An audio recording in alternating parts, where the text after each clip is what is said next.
Estamos con la concejal Carola Lanín para hablar sobre lo que ha sido el envío de este endeudamiento, la segunda parte, con una visión, muy optimista del oficialismo, pero cuando uno empieza a ir al análisis, empieza a encontrar los errores que se cometieron en la primera presentación. Así es. Nosotros, Diego, como vos decís, mantenemos la posición de oponernos a este crédito, al pedido de esta deuda, este endeudamiento de la ciudad y de todos los rosarinos en dólares por 3.000 millones de pesos, comprometiendo a las futuras generaciones, no para hacer el subte, porque esto me parece que es importante que el rosarino sepa. No estamos pensando en una gran obra, sino que estamos pensando en luminaria y pavimento. Es decir, tareas que usualmente un municipio lleva adelante y nos están proponiendo endeudarnos en dólares para llevar adelante estas obras que son las que usualmente un municipio debería hacer. Nosotros le decimos que no a este endeudamiento porque creemos que es esta forma de administrar deuda, digamos, vivir endeudándonos. Fíjate un dato, hoy la ciudad de Rosario paga el 9% de su presupuesto en servicios de deuda. Si no tuviéramos deuda, podríamos hacer el doble de obra pública de la que hacemos. Triplicaríamos el gasto en políticas sociales, en educación, en cultura. Entonces, si nosotros reproducimos este círculo de deuda, más tasas, menos obras, siempre vamos a estar. Entonces nosotros decimos, es momento de tomar otro camino, que conduzca a la ciudad a sanear sus cuentas, a no deber y a empezar a invertir todo lo que se pueda en obras. ¿Por qué?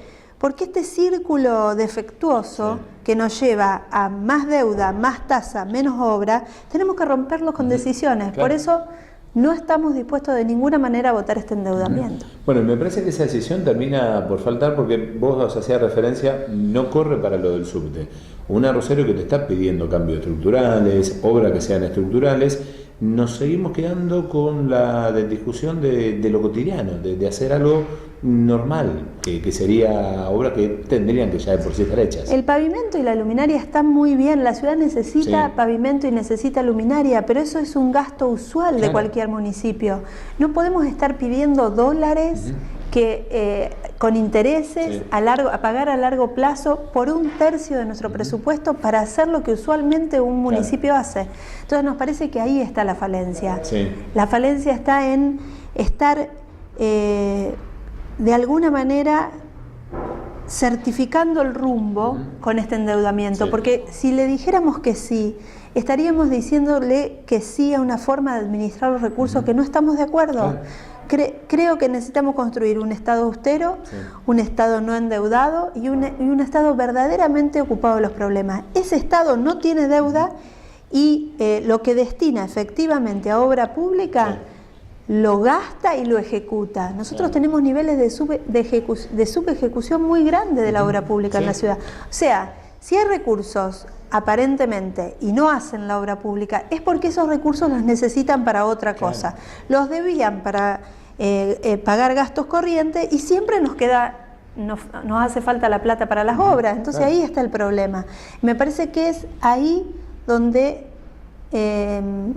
nosotros consideramos que seríamos unos hipócritas si lo votaríamos, porque estamos convencidos de que este es el camino que lleva a Rosario a no hacer obra pública y que necesitamos empezar otro camino distinto. Sí, porque si no vos terminás tan solo pagando, no lográs ese crecimiento como ciudad y te terminás quedando estancado, pero me parece que no es un problema ya tanto de lo que si cuento o no con el dinero para hacer eso, sino que el problema está pasando en cómo administro el dinero que tengo. Exactamente, y cómo la sucesión, las sucesivas administraciones que han elegido el camino de la deuda y del endeudamiento, llegaron a que en Rosario hoy una parte muy importante de su presupuesto se destina a pagar deuda, como te decía, el 9%.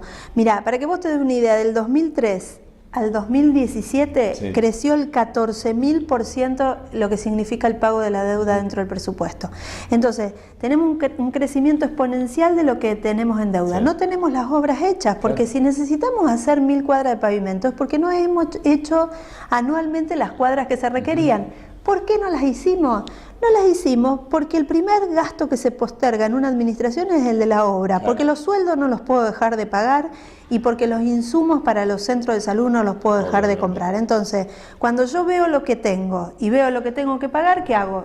Dejo de hacer obra pública, pago la deuda, pago sueldos, pago los insumos para los centros de salud y las cosas que no puedo dejar de pagar. Entonces, cuando yo sigo teniendo deuda, voy a seguir no haciendo obra pública. En cambio, si yo bajo la deuda, es probable que lo que yo preveo para obra pública lo pueda ejecutar. Sí, que me parece que esa es la falta que hoy está teniendo un socialismo que por momentos te da esas señales de gestión de desgastada, por llamarlo así, a la hora de esta decisión y a la hora también de resolver algunos temas que son muy puntuales en la ciudad y no dejarlo que terminen por estallar o llevarse adelante, como fue la semana pasada y ya se había dado antes la protesta de los carreros frente al Consejo. Así es.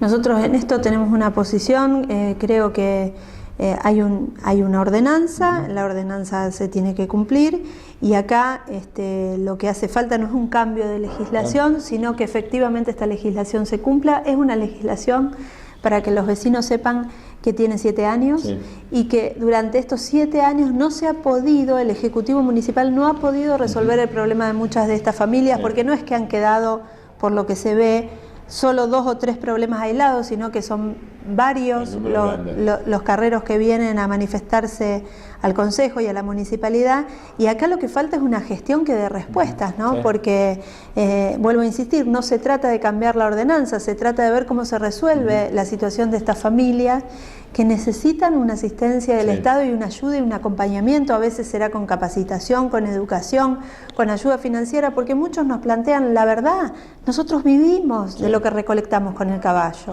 Y dejar el caballo les significa no tener ingresos. Entonces, todos los concejales, y creo que la gran mayoría de los rosarinos, queremos ponerle fin a la tracción a sangre en la ciudad. Pero también entendemos que hay que darle algún tipo de respuesta a estas familias que se quedan sin nada. Claro, a ver, sin la contención de cómo seguís, cómo afrontás o cómo hoy te generás una fuente de ingreso o de trabajo, se pierde todo lo que sería el efecto positivo, que es terminar justamente con la tracción. Claro, y además pensar que nosotros necesitamos tener un Estado que pueda ponerle el hombro a esta gente, ¿no? Porque no se trata de eliminar la tracción a sangre y no nos importa las personas y las familias que están atrás de eso. Me parece que como todo Estado tenemos que hacer una buena síntesis. Por un lado, este objetivo que todos compartimos, en Rosario no puede haber más tracción a sangre, pero esto tiene que ir acompañado de un proceso en donde rescatemos a estas familias, padres, madres, hijos, que merecen una oportunidad para vivir de otra cosa. En algunos casos hay una cuestión incluso de vínculo con este caballo y con con esta forma de vivir que viene de generación en generación. Bueno, tendremos que estar ahí asistiéndolo y poniéndole el hombro a esas familias para que empiecen a vivir digna y honradamente de otra manera, ¿no?